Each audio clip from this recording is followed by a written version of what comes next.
Many firm leaders at mid-sized service organizations have a big concern.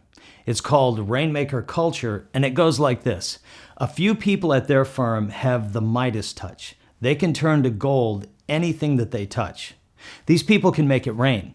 It's a good news, bad news scenario.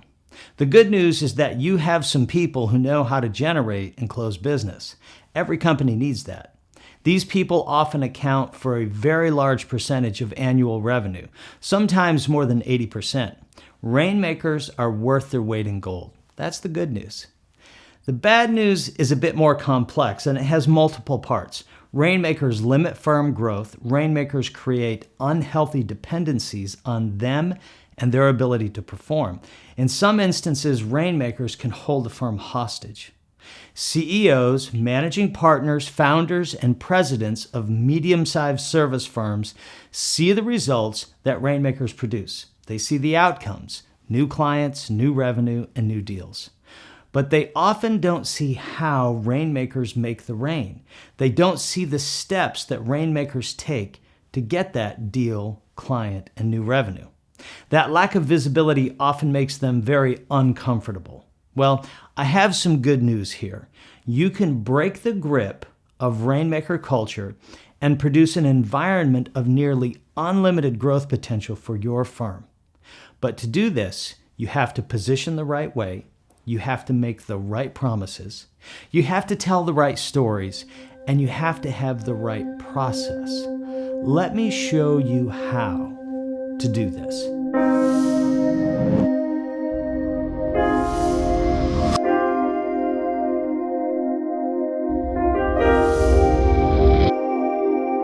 Before I show you how to realize that unlimited growth potential, I want to pose a key question that I believe you must ask yourself. If you have Rainmaker culture today, should you try to change it? For a lot of firms, Rainmaker culture works, and it may not be wise to make a change. So before we go about fixing something that isn't broken, I want to help you think through some criteria to decide whether or not this change is right for your firm. Here are some questions to ask yourself. Over the next 24 months, will the majority of new revenue we need to generate come from existing clients or new clients? Over the next 24 months, how many new clients do we need to acquire to achieve our growth goals?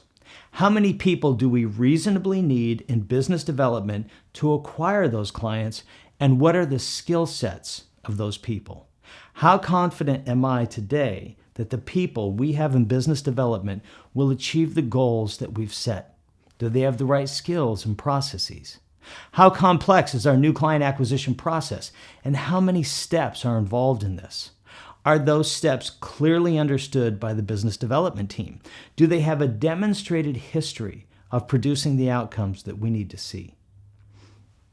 If you don't have large new client acquisition goals, or if you're confident that your current team and approach will work, then fixing Rainmaker culture may not be right for you. You can probably achieve your goals without needing to change your business development culture. These changes can sometimes be difficult, and it's often not wise to make this change unless you have a compelling business reason to do so.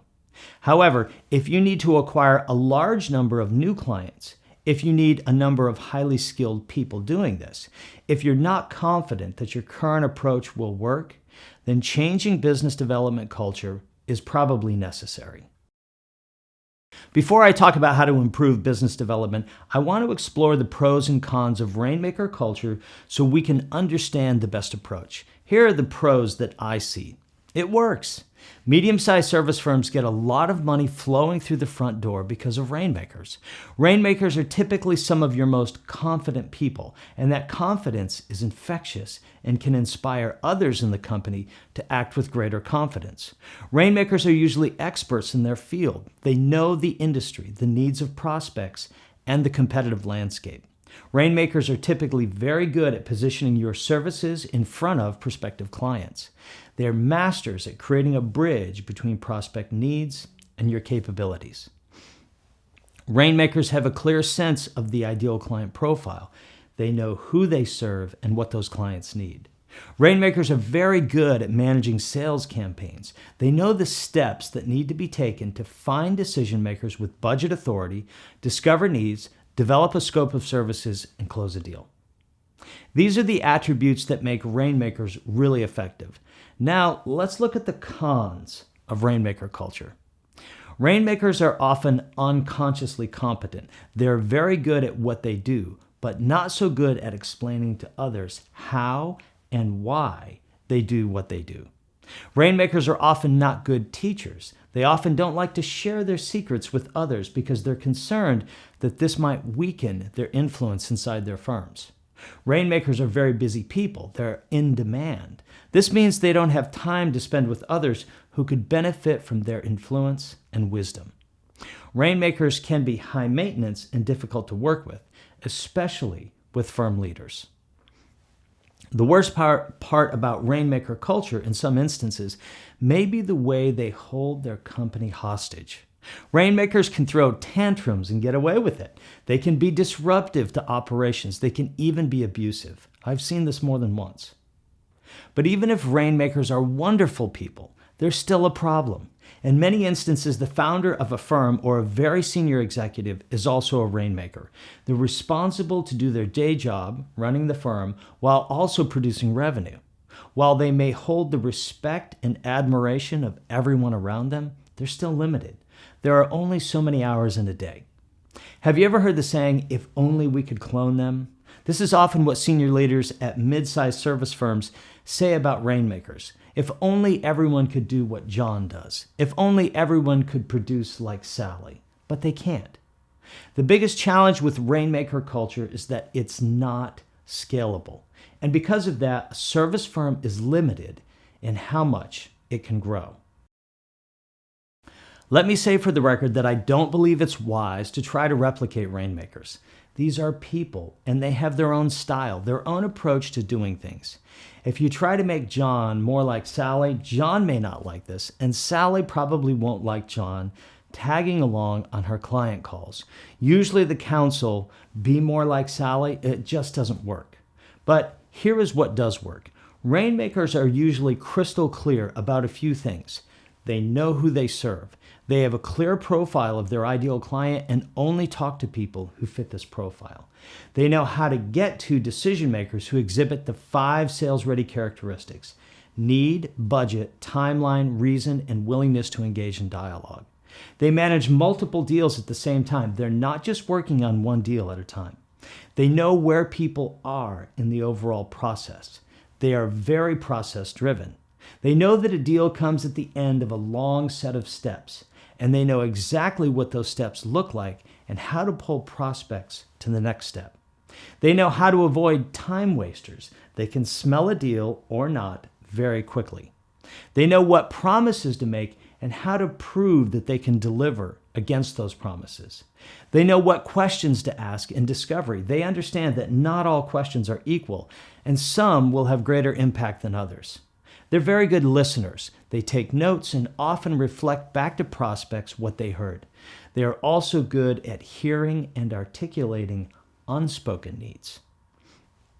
They know what stories to tell to make their advice really effective.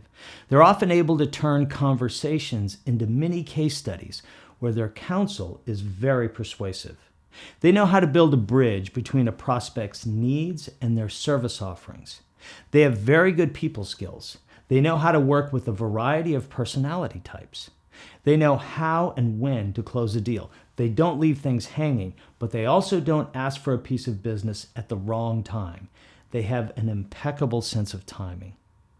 While it may seem like Rainmakers were born with these skills, that's not true. Rainmakers are made, not born. But more importantly, for your organization to realize unlimited growth potential, you have to create an environment where these traits are understood, continually practiced, and turned into a process. So let's break it down into some key steps that nearly anyone in your organization can put into practice. Be crystal clear about who you serve. Develop a profile of your ideal client. Understand their demographics, age, race, title, industry, education. Understand their psychographics, goals, opportunities, and challenges. Make the right promises both before and after you engage in dialogue with prospect. The sale actually starts long before the prospect begins talking to a business development person. The sale starts the minute they hit your website. Understand the 5 characteristics of sales-ready prospects and commit to only spending time with people who exhibit all 5 characteristics: need, budget, timeline, reason, and a willingness to engage in dialogue. Develop a discovery questionnaire that contains your most powerful questions. Use this guide to get to the heart of what matters to prospects. Document the overall stages of the business development process and the questions you need to ask to encourage a prospect to go to the next stage. Create a mini library of stories you can tell at key moments in the business development process. Practice telling these stories so they're ready to go when you need them. Practice active listening and note-taking. Reflect back to people what you hear. Formalize and compartmentalize your scope of service documents so they're easy to replicate from one deal to the next. That's it. This is what works.